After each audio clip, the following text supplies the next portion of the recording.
नारायण मित्रों, आप सभी का स्वागत है हमारे इस यूट्यूब चैनल पे। आज के इस वीडियो में हम देखेंगे कि आप अपने एक्सेल में कैसे अपने एक्सेल सेल की फॉर्मेटिंग कर सकते हैं। तो सबसे पहले समझते हैं कि फॉर्मेटिंग होती क्या है। जैसे मान लीजिए आप अपने एक्सेल सीट में कोई टेस्ट फीड करते हैं, करेंसी फीड करते हैं, टाइम फीड करते हैं या डेट फीड करते हैं या कुछ नंबर या परसेंटेज फीड करते हैं। तो केवल आपको पता है कि आप टेस्ट फीड कर रहे हैं, करेंसी फीड कर रहे हैं या टाइम फीड कर रहे हैं, लेकिन वो एक्सेल को तो पता नहीं होता कि आप टेस्ट फीड कर रहे हैं या करेंसी फीड कर रहे हैं। तो उसी एक्सेल को समझाने के लिए कि आप टेस्ट फीड कर रहे हैं या करेंसी फीड कर रहे हैं, उसके लिए हम सेल की फॉर्मेटिंग करते हैं। तो चलिए एक एक करके समझते हैं कि आप कैसे अपने सेल की टेस्ट फॉर्मेटिंग कर सकते हैं, करेंसी फॉर्मेटिंग कर सकते हैं और टाइम फॉर्मेटिंग कर सकते हैं। तो चलिए समझते हैं। सबसे पहले हम टेस्ट फॉर्मेटिंग को समझते हैं। टेस्ट फॉर्मेटिंग करने के लिए सबसे पहले तो आप अपने टेस्ट वाले सेल को सिलेक्ट करिए। सिलेक्ट करने के बाद अपने जर्नल में जाइए। जर्नल में जाने के बाद सिंपली यहाँ से सिलेक्ट करिए। जैसे आप जर्नल पे क्लिक करेंगे आपको कुछ ऐसा इंटरफेस दिखाई देगा। उसके बाद सिंपली आपको माउस को स्क्रॉल करते हुए नीचे आना और यहाँ से टेस्ट को चूज कर लेना है। आप मान लीजिए बिना टेस्ट अपने सेल को टेस्ट चूज करते बिना यहाँ पे कुछ टाइप करते हैं। जैसे मान लीजिए मुझे कोई, जैसे आप सिंपली राम तो टाइप कर सकते हैं, टाइप कर लेंगे आसानी से। लेकिन अगर आपको कई सारे जीरो, जैसे मान लीजिए मैंने इस सेल की अभी टेस्ट फॉर्मेटिंग नहीं की है, उसके लिए मान लीजिए मैं यहाँ पे 5 टाइम 0 लिखता हूँ और मुझे इसे 5 टाइम 0 ही टेस्ट के रूप में लिखना है। अब मैं जैसे ही इंटर करता हूँ, देखिए केवल एक ही 0 शो होगा, 5 0 यहाँ पे नहीं शो होंगे। और आप चाहते हैं कि 5 टाइम 0 लिखना चाहते हैं, तो उसके लिए सबसे पहले मैं इसकी टेस्ट फॉर्मेटिंग करूँगा। मान लीजिए मैं सबसे पहले यहाँ पे 0 लिख दूँगा, उसके बाद सिंपली इसे सिलेक्ट करूँगा। सबसे पहले तो मैं अपने सेल को सिलेक्ट करूंगा। सेल को सिलेक्ट करने के बाद जर्नल पे जाऊंगा और इसे टेस्ट फॉर्मेट में चेंज कर दूंगा। टेस्ट फॉर्मेट चेंज करने के बाद मान लीजिए मैं यहाँ पे 0 लिखता हूँ, इंटर करता हूँ, 0 लिखता हूँ, इंटर करता हूँ। तो आप देख सकते हैं कि मैं जितने चाहे उतने 0 अब इसमें लिख सकता हूँ, लेकिन बिना टेस्ट फॉर्मेटिंग के बिना मैं यहाँ पे इतने सारे 0 एक साथ नहीं लिख सकता। तो आपको टेस्ट फॉर्मेटिंग करना समझ में आ चुका होगा। अब चलिए समझते हैं अपने करेंसी फॉर्मेटिंग को। करेंसी फॉर्मेटिंग करने के लिए सबसे पहले वही काम करेंगे। सबसे पहले अपने सेल को सिलेक्ट करेंगे और जर्नल में जाएंगे। जर्नल में जाने के बाद इस सिंपली करेंसी पे क्लिक कर देंगे। उसके बाद मैं जैसे यहाँ पे कुछ डाटा फिट करूँ, मान लीजिए मैं जैसे ही 50 टाइप करता हूँ और इंटर करता हूँ, तो ये ऑटोमेटिकली इसे करेंसी के रूप में कन्वर्ट कर देगा। मेरा बाय डिफ़ॉल्ट इंडियन करेंसी लगा है, इसलिए इसके आगे रुपये का चिन्ह आपको दिखाई देगा। अब मान लीजिए आपको इसे डॉलर या किसी अन्य दूसरे देश के मुद्रा से शो करना है, तो उसके लिए आप यहाँ पे जाएंगे। नंबर में आपको यहाँ पे नीचे को एक एरो दिखाई देगा, उस पर क्लिक करेंगे। करेंसी पे जाएंगे, यहाँ पे आपको सिंबल दिखाई देगा, सिंपली यहाँ पे सिलेक्ट करेंगे और यहाँ पे आपको दुनिया के सारे देशों के नाम और वहाँ की करेंसी शो होगी। जैसे मान लीजिए मुझे डॉलर चाइनीज़ की करना है, सिंपली सिलेक्ट करूँगा, ओके करूँगा। उसके बाद जैसे मैं यहाँ पे कुछ टाइप करूँगा, जैसे मान लीजिए टाइप किया, इंटर किया, तो देखिए ऑटोमेटिकली यहाँ पे डॉलर की करेंसी शो होगी। इसी तरह आप किसी भी देश की करेंसी यहाँ पे यूज कर सकते हैं। तो आपको करेंसी फॉर्मेटिंग भी समझ आ चुकी होगी। उसके बाद चलिए अब टाइम सेल की फॉर्मेटिंग करना सीखते हैं। तो सबसे पहले हम उस सेल को सिलेक्ट करेंगे। सिलेक्ट करने के बाद सिंपली उसी तरह जर्नल पे जाएंगे। जर्नल पे जाने के बाद टाइम पे क्लिक करेंगे, तो अब हमारा सेल टाइम में सिलेक्ट हो चुका है। उसके लिए यहाँ पे सबसे पहले कुछ डाटा फीड करेंगे और जैसे इंटर करेंगे, देखिए ऑटोमेटिकली मैंने केवल टाइम का केवल हावर और मिनट, केवल घंटे और मिनट ही फीड किया, नो, लेकिन उसने ऑटोमेटिकली यहाँ पे सेकंड का भी ऑप्शन जोड़ दिया।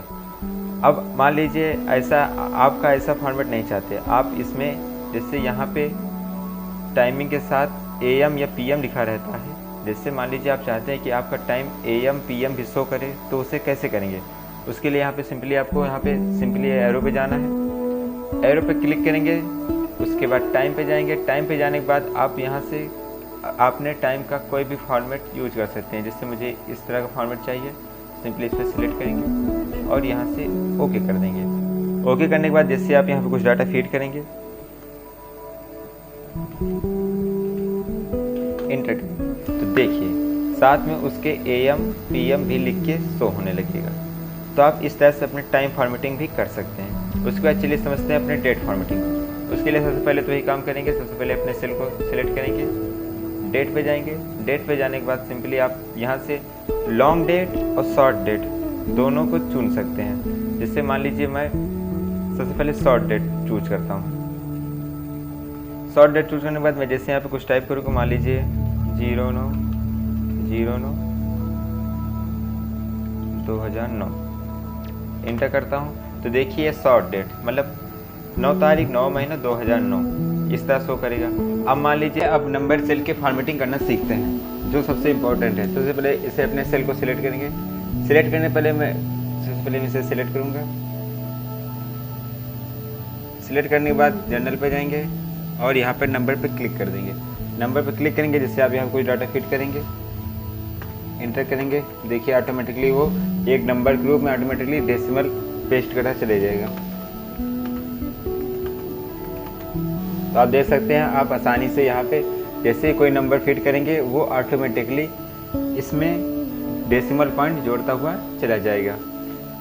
अब मान लीजिए आपको इसमें नंबर में कोई निगेटिव नंबर ऐड करते हैं, तो उसे आप हाईलाइट करना चाहते हैं, तो उसे ऐसा कैसे करेंगे। जैसे मान लीजिए मैंने यहाँ पे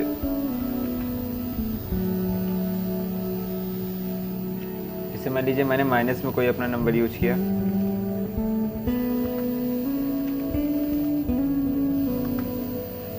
अब आप चाहते हैं जो मैंने माइनस यूज किया है ये हाईलाइट हो जाए, तो इसके लिए हम सिंपली इसे सिलेक्ट करेंगे। सिलेक्ट करने के बाद इस रो पे एरो पे जाएंगे। एरो पे क्लिक करने के बाद आपको यहाँ पे देखिए आपको दिखाई देगा कि आप इस फॉर्मेट में भी अपना यूज कर सकते हैं। जैसे आप यहाँ पे सिलेक्ट करेंगे, ओके करेंगे, तो जो भी आपके नेगेटिव मार्क होंगे वो यहाँ पे रेड कलर में शो होने लगेंगे। अब आप चाहते हैं कि जैसे मान लीजिए आपने यहाँ पे टाइप किया 1000 या कुछ आपने ऐसा फिट किया। अब आप चाहते हैं कि इसमें 0 के बाद कामा का यूज हो जाए। जैसे 1000 के बाद आपने कई साल देखा होगा 1000 लिखा रहता है, उसके बाद वहाँ पे 0 के साइड में एक कामा ही लगा होता है। आप वो करना चाहते हैं तो उसके लिए सिंपली आप सिलेक्ट करेंगे, यहाँ पे जाएंगे, एरो पे क्लिक करेंगे। एरो पे क्लिक करने के बाद आपको सिंपली जाना है नंबर पे। अब यूज 1000 सेपरेटेड कामा, इस पर आप जैसे ही क्लिक करेंगे और यहाँ से ओके कर देंगे। मैंने यहाँ पे 1000 टाइप किया, 1 लाख टाइप किया और जैसे इंटर किया, देखिए इसमें ऑटोमेटिकली कामा यूज हो चुके हैं। तो आपको समझ आ चुका होगा कि आप नंबर फॉर्मेटिंग अपने सीट में कैसे कर सकते हैं। चलिए अब समझ लेते हैं आखिरी परसेंटेज के बारे में भी। उसके पहले आप इसे सिलेक्ट करेंगे। सिलेक्ट करने के बाद सिंपली जर्नल पे जाएंगे और यहाँ पे सिंपली परसेंटेज पर क्लिक कर देंगे। परसेंटेज आपको यहाँ पे शो होगा, उसके बाद आप यहाँ परसेंटेज पे क्लिक करेंगे। परसेंटेज पे क्लिक करने के बाद इसे छोड़ देंगे। उसके बाद जैसे आप यहाँ कोई डाटा फीड करेंगे वो ऑटोमेटिकली इसमें परसेंटेज का आपको साइन शो होगा। अब मान लीजिए आपको यहाँ पे इस नंबर का इतने परसेंटेज का मान चाहिए, तो यहाँ पे सिंपली यहाँ पे इक्वल टू साइन का प्रेस करेंगे। उसके बाद F2 टाइप करेंगे। सिंपली आप यहाँ पे F2 टाइप कर सकते हैं और उसके साथ इसे एंटर से सिलेक्ट कर सकते हैं। मल्टीप्लिकेशन का चिन्ह लगाएंगे और इसे सिलेक्ट करेंगे और इंटर करेंगे। तो देखिए आपको 23 रुपये के 23% का मान यहाँ पे प्राप्त हो जाएगा। तो उम्मीद है आप अपने सेल में परसेंटेज की फॉर्मेटिंग, नंबर सेल की फॉर्मेटिंग, डेट फॉर्मेटिंग और टाइम फॉर्मेटिंग, करेंसी फॉर्मेटिंग और टेक्स्ट फॉर्मेटिंग करना सीख चुके होंगे। आप इसमें से आप कई सारे ऑप्शन और भी हैं, जैसे आप यहाँ से अकाउंटिंग फॉर्मेटिंग भी कर सकते हैं, लॉन्ग डेट शॉर्ट डेट करना आप समझ चुके होंगे, टाइम की फॉर्मेटिंग कर सकते हैं, वो तो मेरे को होता है, साइंटिफिक भी फॉर्मेटिंग कर सकते हैं। ऐसे ही आप इसमें कई सारी फॉर्मेटिंग और भी कर सकते हैं। उम्मीद है ये सारी फॉर्मेटिंग आपको समझ में आया होगा। इन सारी फॉर्मेटिंग का आप अपने एक्सेल शीट में काफ़ी अच्छा इस्तेमाल करेंगे। मिलते हैं अपने नेक्स्ट वीडियो में। थैंक्स।